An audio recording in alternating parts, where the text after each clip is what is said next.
In my restless dreams, I see that vehicle. You promised me you'd drive it again someday.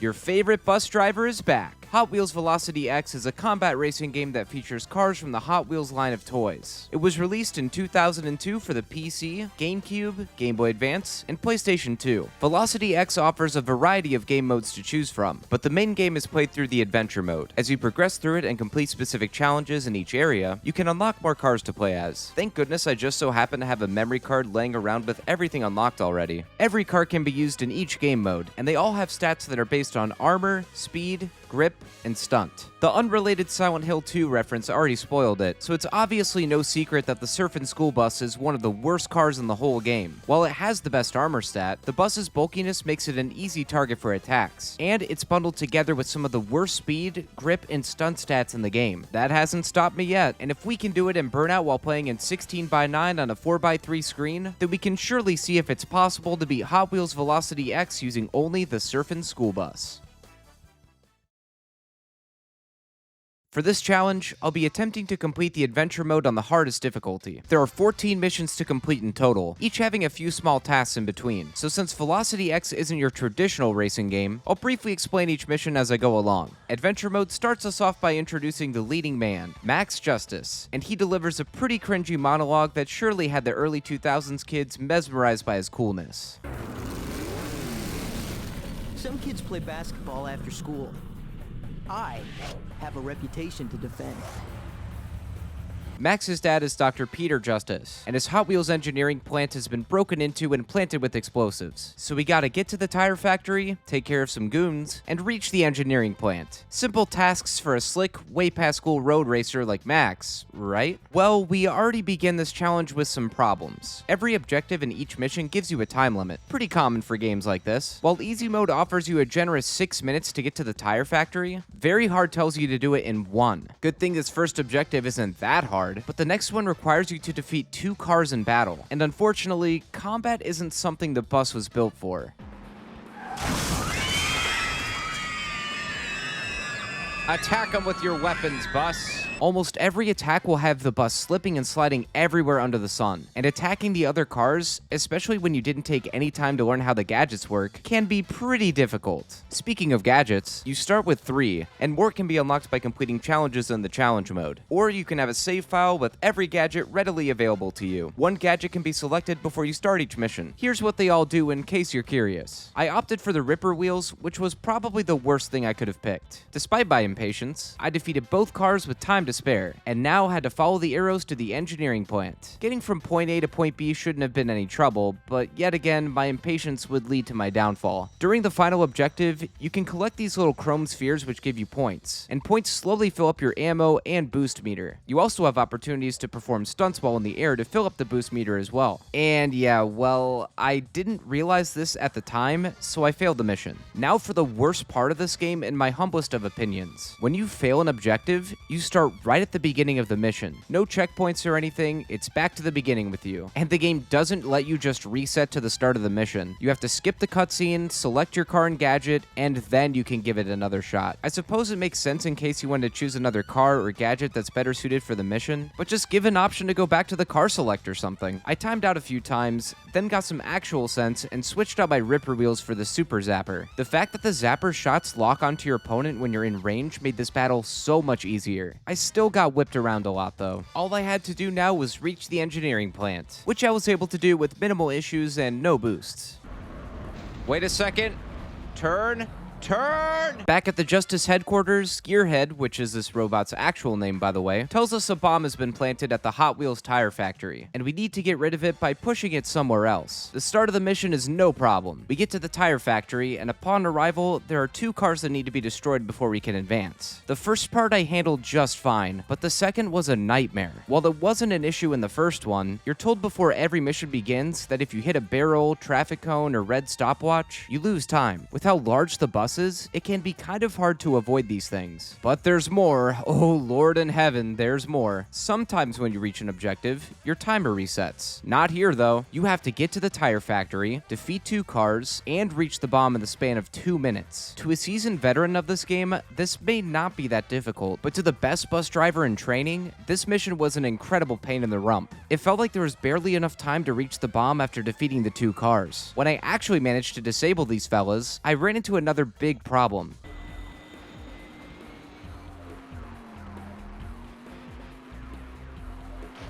I can't make it. To get to the bomb, you have to go through a loop, which you can't get through with the bus's base speed. This is where my chat told me about boosting and how to do it. In my heart, I knew I wanted to boost in this game, but I was too stubborn in my brain to think that was ever an option. Womp womp. So I finally got the bomb with no time to spare, and the final objective is to drop it off at the abandoned building, which I failed to do because I got bombarded by enemy cars. Why? Why do they do this? Why do they do this? Why are there no checkpoints?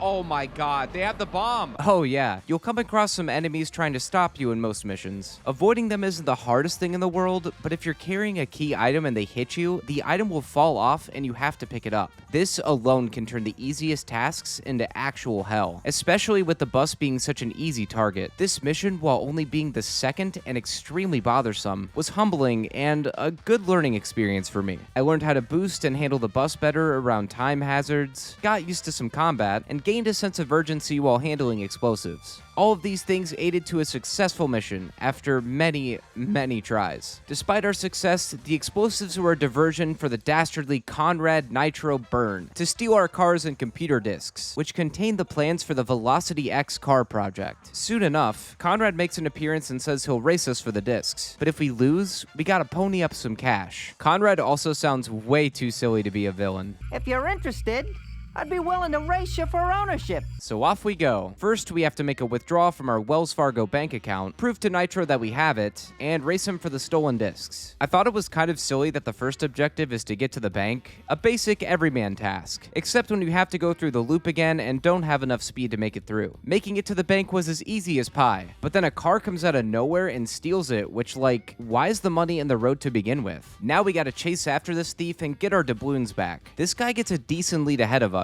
and catching up can prove to be fairly challenging. But luckily for me, the AI in the game can occasionally just fall apart for no reason. The money! Yes! Yes! The gabagoo! I still don't know how the money got dropped here. I brought it over to the drop-off point, and now we have to defeat Nitro in a best-of-3 race. I lost the first race, but the next 2 were so easy. This was once more due to the AI just breaking at the seams. I had no business winning these races with the bus. Nitro does as all villains should do and accepts his defeat, returns the cash and car he stole from us, but says he doesn't have the discs. They're at a refinery in Turbine Sands, which is a new area that our next batch of missions will take place in. This time, there's only 2 objectives to complete: reach the arena and destroy 3 vehicles. This was the easiest mission so far. While I didn't make it to the arena the first time, I got there on my second try and had 5 minutes and 30 seconds to destroy the cars, which was more than enough time for me. After this was all said and done, I called it quits, saved, and returned for more action-packed bus shenanigans the next day. When loading up my real game and hardware, an old friend came to say hello to me after a good long while. Their name? No save data. Guess I must have just had it too good for too long. So I went back and completed the previous missions again on an easier difficulty and with a car that can get them done quickly, then returned where I left off on mission 5. Our papa informs us that he's been trying to get the scoop on the villain's plans. He says the discs contain info for a super fuel that allows cars to go twice as fast without overheating. He also states that the villain stole a prototype car that can go invisible with the use of uranium, which it just so happens that a courier is delivering some freshly mined uranium across town. Huh. Uranium, a courier, traveling across the desert. Where have I seen this before? Back. Found you. Our job is to get the uranium before the bad guys do. Before that, we have to stop a train that they're planning to hijack so they can get away with more of our stolen vehicles. Out of the city and into the Mojave, our first stop is the train station. No biggie. From there, we hit this pile of rocks to stop the train from leaving. Once the train stops, 3 cars with 1 carrying uranium try to make their escape. The first 2 objectives in this mission are easy peasy, but trying to intercept the uranium was tough. You're offered plenty of time to grab it and get to the drop point, but the cars carrying it have a much closer spot to reach where the mission mission can fail. I tried to chase them and go for a direct attack, but that was not the move. Then I switched up my tactics and let them come to me so I could attack strategically, and that also failed. Kind of. After the car holding the uranium jumped past me, I caught up with it down the road right by the fail point, and it was just stuck. This allowed me to retrieve the uranium and safely bring it to the drop-off. We then get a transmission from the next villain, Backroads Belcher, and his voice acting is 10 out of 10. Now you's got something I want. Let's talk trade. The mission is nearly the same as the one with Nitro. We have to deliver the uranium to Belcher, race him to the downtown area, then defeat him in a battle. Delivering the uranium was harder than I thought it'd be. On top of avoiding cars that will smack the precious cargo out of your hands, you have to clear this jump that the bus struggles to do. It took a lot of trial and error in the beginning of this mission, but I made it to the next objective. While racing Belcher, he'll drop bombs behind him and try to slow you down. I didn't really have a problem avoiding those, but our race was pretty close. 4 seconds to... Wow! Even though I had a few seconds to spare, once Belcher crossed through the downtown area before me, it was game over. So I had some more fun trying to complete the first part of this mission, beat Belcher to the downtown area, and we duked it out like a couple of gentlemen in the fair city. This fight was pretty easy. You've got plenty of weapons to collect around you, some of which are completely OP, like the sonic boom and laser cannon. I also chose the magnetic mines for this mission. They ripped through Belcher's health so quickly. In the end, he was no match for the Surfin school bus. After his defeat, Belcher tells us that our girlfriend, whose name is Sparky, was caught snooping around Crankshaft Bay trying to help us. She found pieces to a map that have our dad's name on them, along with a guy called Otto von Diesel. Man, they had a field day with these names. This mission leads us to a roller coaster where we have to collect map pieces. From there, we meet up with Sparky and then protect her. To put it lightly and calmly, this mission made me want to rip my face off. Getting to the roller coaster tracks were a walk in the park, but little did I know, the walk would be to the industrial park. Once you reach the tracks, you have to collect 10 map pieces. Sure, okay, except you hardly have enough time to do it. There are also barrels to avoid that will knock 5 seconds off your time for each one you hit. And to top it all off, you have to go through 3 loops, and one of the map pieces is in the middle of one. You'd think with how big the bus is, it'd be hard to miss that piece. But no, it's pretty easy to do. This part of the mission was hell. If you don't have any boosts ready, you won't make it through the loops, and you will fail. The start of the mission does give you some time to fill up the boost meter, but sometimes it's still just not enough. Don't even get me started on what comes after. When all the map pieces are collected, we have to meet up with Sparky. When you get to her, she needs to be protected from a relentless assault from 2 other cars. And Sparky not only just sits there waiting to be struck by anything and everything, but she also has no health meter. So Lord only knows how many hits she can take before her doom. The end of this mission, tied together with the roller coaster segment, made me lose my marbles. I eventually got used to collecting the pieces on the tracks, but Sparky's protection objective was something else. The bus was just not meant for this one. Over an hour into this mission, I finally took down the 2 cars and saved Sparky by some miracle grace of God. We get a transmission from Dr. Daddy, who's asking us to pick up a data disk from him at his secret hiding spot. This wasn't too hard to do, and I find it a bit comical that the secret spot is located by a giant green arrow. After grabbing the disc, we're ambushed and have to take down 3 cars. No sweat there. When the fight is over, we rinse and repeat the same objectives by finding one of our hidden cars and then taking down 3 enemy vehicles. This was a wonderful and welcoming change of pace compared to the last mission. With this one complete, our dad gives us a thank you a la Zelda CDI terms. My boy. And then we have to race against... Your name is Fast Lane Frascati? This person. But before we can do that, we have to engage in combat at the docks. This mission is where the bus's large size would be its ultimate downfall. You have the illusion that the bus is really tanky, giving its high armor stat, but in reality, it can be beaten down in seconds since there's no invincibility frames in this game after taking a hit. It also didn't help that the only way to grab weapons at the docks was by retrieving them by jumping off of ramps. It took a good handful of tries, but the enemies fell by my capable bus driving hands, and it was on to the race with Ravioli Rachel, or whatever. Once more, the AI decides to take a dive here and there, but not harder than I did. I won the first race, but made a poor turn around the roller coaster tracks in the second, which cost me dearly. And then I lost the third race due to my low speed. So I beat the cars into submission again again and had a much easier race the second time around. When Gabagool Gloria is defeated, she tells us that Otto has some relation to our old man, and then calls us Drive Boy. Gearhead says that Otto was a colleague of our dad, and they worked on cars together, but then he turned maverick and violated safety protocols. It's here we tap into Otto's transmission frequency and find out their future plans of trying to activate a volcano by shooting a rocket into it. Our next mission is to find and follow Otto, then stop the rocket from launching. The mission was as easy as it sounds. I followed every objective and beat it on my first try.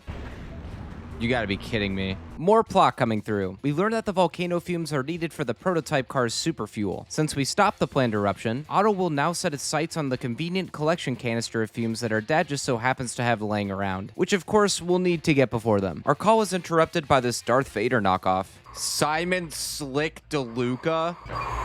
Quite the best. Who proposes a challenge. If we lose, he gets the volcano fumes. If we win, he'll tell us where Otto's secret hideout is. With no other choice, we go on yet another mission where we retrieve something, give it to the bad guys as a show of good faith, and then race or destroy them. While the whole mission is another rinse and repeat type deal for this game, it was actually one that almost led me to believe that this challenge couldn't be done with the Surfin school bus. You're put on a very tight window to reach the volcano. There's plenty of cones and barrels that get in the way, which is no good for our vehicle of choice. Despite these obstacles, getting to the volcano isn't that hard after some practice. When you reach the volcano, however, things get a little tricky. To reach the gas canister, you have to jump off a ramp and grab it in midair. The issue here is that the bus is once again much too slow to achieve enough height to reach the canister. Even with a boost and landing yourself on the appropriate ramp, you just can't seem to grab it. After going through this mission many times, I was at a loss for what to do, and even using save states to replay the section over and over didn't provide too much help or consistency. I tried using the jet boosters to make the jump too, but it was no use. This is where my chat came in clutch for me once again. I was linked to this video by Keybade Blocks, who ran into the same issue that I did. What they did was mash the boost by tapping A, which allegedly helps speed up the bus enough to grab the canister in the air. While this method worked for them, it wasn't quite working for me, and I didn't want to reset the mission before I hit this jump somewhat consistently. So I checked out a different video by Overdrive, who set off to do the same challenge that I'm doing, and is also apparently the Hot Wheels Velocity X king. What he did was drive off into the lava. Doing this will respawn you at the ramp you need to hit, along with keeping some of your momentum which is needed for the jump. Tapping the A button from here will give you the boost you need to collect the canister with ease. This method worked out much better for me, and I made it out of the volcano with the gas canister in tow. From there, meeting up with Slick and taking him to the cleaners was no issue. With Slick out of the picture, it's at this point in the game where the training wheels are taken off for good. Mission 12. We're told that the reason Otto was after the plans for the prototype Velocity X car is that the car was planned to be used for time travel, and he wants to use it for revenge against the Justice family. Mid-conversation about where our adventure leads next, we're interrupted by Rupert Jacoby, and he says the word you just can't say. Keep it up, baby. Rupert has the Velocity X formula that we're after, and he wants to put that up in a racing bet for our temporal transmission. Once again, we're thrust into a mission where we have to retrieve something, destroy something, meet someone, and race them. If it ain't broke, don't fix it, I guess. The first objective to get the temporal transmission is harder than it looks. Up till now, the AI enemy cars have been programmed to make the silliest mistakes to give us the advantage in all our missions. That changes with Mission 12. If the AI catches you, they'll proceed to beat the ever-loving hell out of you. Or at least with the bus they will. This changed after a few tries, and getting the transmission wasn't the worst thing in the world. But then, while holding the transmission, you have to destroy 4 power boxes before you can proceed. Something I haven't mentioned yet is when you're holding a key item, you can't use any weapons to attack others or defend yourself. Hitting these power boxes isn't the easiest task either. 2 of them are only accessible by driving up a ramp, which for the bus can be a tough challenge even with enough speed. 2 cars are on the move and attacking you all throughout this as well. It's a big headache. If by some chance you manage to hit all the power boxes, the next objective to rendezvous with Rupert resets your timer to 10 seconds. And there's only one way to go for this too. So if you destroy the power boxes in an order that puts you far away from the area's exit, you're toast. I figured out which box I had to end the objective on, and even the 10-second timer barely gave me enough time to hit the green stopwatch to add on more. What's worse is that there are barrels and traffic cones everywhere after you exit. You hardly have any time to process this portion of the mission. I eventually got a decent foothold on this objective and met up with Rupert for another best of 3 race. Luckily, he didn't stand a chance. It was a nice, easy reward from the pain and suffering I just endured. Hopefully the next 2 missions aren't that bad. Before the next one begins, Rupert pulls a gotcha moment on us and says that our race with him was nothing more than a distraction while 2 of Otto's boys stole our transmission and headed back to his lair. So now we gotta go to Otto's place and get our stuff back. Easy enough, right? Well, not actually. The mission begins with us having to find 5 keys. It's a little tough to navigate this with the bus, but not that difficult. After finding the keys, you have to fight Belcher and Nitro again. The issue with this fight is that these guys are now beefy, and the only way to get any good weapons to defeat them is by going up these large ramps. My mortal enemy. Actually, it's not as bad as it seems, if you collect the keys in the proper order. By grabbing these 2 keys in the pipes, then launching up to another pipe that leads to the top area of the wall ramp, we'll have access to 3 pretty decent weapons. But even with this firepower, there's only 2 minutes to defeat Nitro and Belcher. They don't mess around, and it can be a pain to hit them with anything. In my opinion, there's a decent amount of luck involved with winning this fight. If you keep these guys close together, you can hit them with the sonic boom. It doesn't do a ton of damage, but it'll slow them down enough for you to hit them with anything else you've got. And once they're defeated, you have 30 seconds to get to the fight with Fastlane and Slick. But it can't be that easy. When the next area opens up after the fight, there are landmines everywhere that you have to avoid, and they do a fair bit of damage if you hit them. I made it to the fight with a few seconds to spare and bombarded these 2 with sonic booms until their ears and cars exploded. Thank the heavens that weapon was nearby. This left us with one final mission.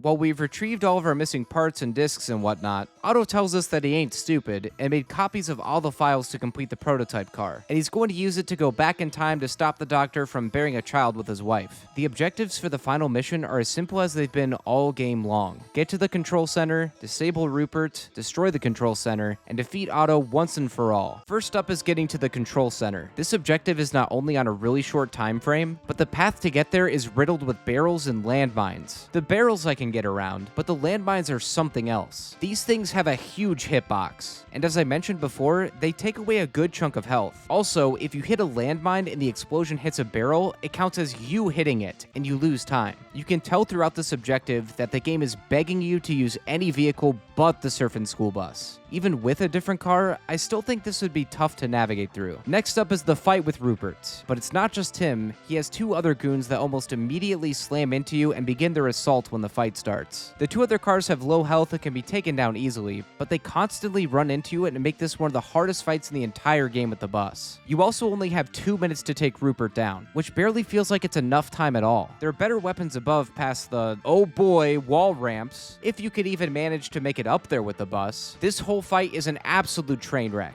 only fitting for the final mission on the hardest difficulty, I suppose. If you're lucky enough to take care of Rupert, you have to go and find the Quantum Annihilator, which is the best weapon in the game, but has a slow charge. We use this to destroy the computer in the control center, and then it's off to face Otto, not before having a limited amount of time to reach him. This little drive to Otto is the definition of the calm before the storm. Upon entering his domain, Otto shows us that he is truly the final boss. While you get access to every weapon in the game, you'll go through all of them so quickly and it still won't be enough to take him down. The Quantum Annihilator takes a decent chunk of health away, but the charge it needs before the blast takes way too long and won't always lock on. Using the bus in this fight is a joke. A cruel, sick joke. While the bus can be praised for its huge amount of armor, it can be taken down in mere seconds by Otto's attacks. And of course, if you lose this fight, it's back to the beginning. Moving through the mines, defeating Rupert, and to the punishment arena, if you're lucky enough to make it that far. This mission with the bus sucked all the fun I was having out of this game. I spent hours trying to have a chance to fight Otto, and the few times I made it there, I was easily crushed. With each defeat at his and Rupert's hands, I felt pieces of me falling apart. I was locked in, but my mental health was taking a beating, and even that might be an understatement. This final mission was enough to put me near my breaking point, and after over 3 hours of resetting, I had finally given up and given into something I normally would never do. I decided to use a save state after beating Rupert, just so I could could get to Otto and finish this challenge once and for all. While this is cheating and not in the spirit of my challenge runs, I had to make a choice. Was it really worth all this stress and trouble just to prove that a Hot Wheels game could be beaten with a bus? This far in and deep in my own mental turmoil, I didn't care anymore. So I made it to Otto, saved right before the fight began, and tried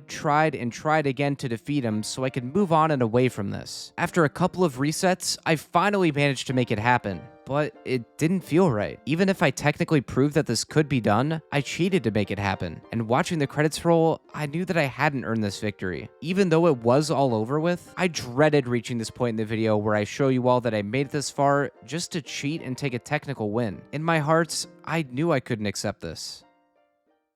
So I tried again.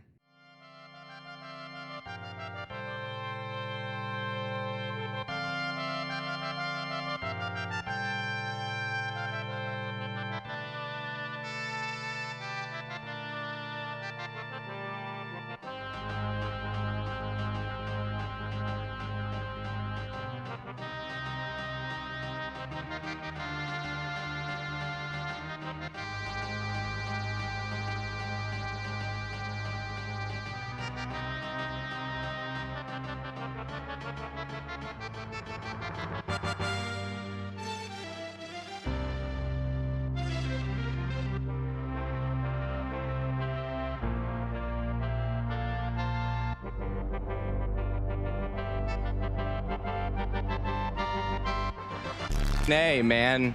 Fucking A, let's go. Well done, my boy. Oh my god. Woo, that feels so much better. With Otto defeated, I could now bask in the glory of the final cutscene, watch the end credits, and sleep well having proved that you can beat Hot Wheels Velocity X using only the Surfin school bus. Thank you all so much for watching. This game put me through the ringer, and I must admit, I wasn't expecting it to. I came into this challenge expecting another meme run with a bus, having a few laughs and frustrating moments here and there, but nothing could have prepared me for this endgame. Velocity X isn't the smoothest running game in the world, but it's pretty decent. I will say the soundtrack was not great, but with so many cars to choose from and things to do in this game, it's not one to sleep on. I definitely recommend giving this game a try, but maybe avoid the bus at all costs. Save yourself the trouble and play through normally. Be sure to hit the like button if you enjoyed this video. Also, I stream all of my challenge runs live on my Twitch channel and here on YouTube. If you'd like to check that out, be sure to subscribe or follow me on Twitch. The link to my Twitch channel, along with links to my other social media accounts, can be found in the description. If there's a challenge run you'd like to see, you can also check out the description for a direct link where you can submit your ideas. Thanks again for watching, everyone. See you in the next video.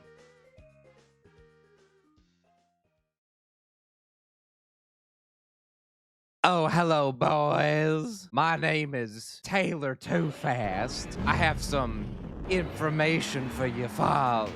If only a big, strong man could beat me in a race.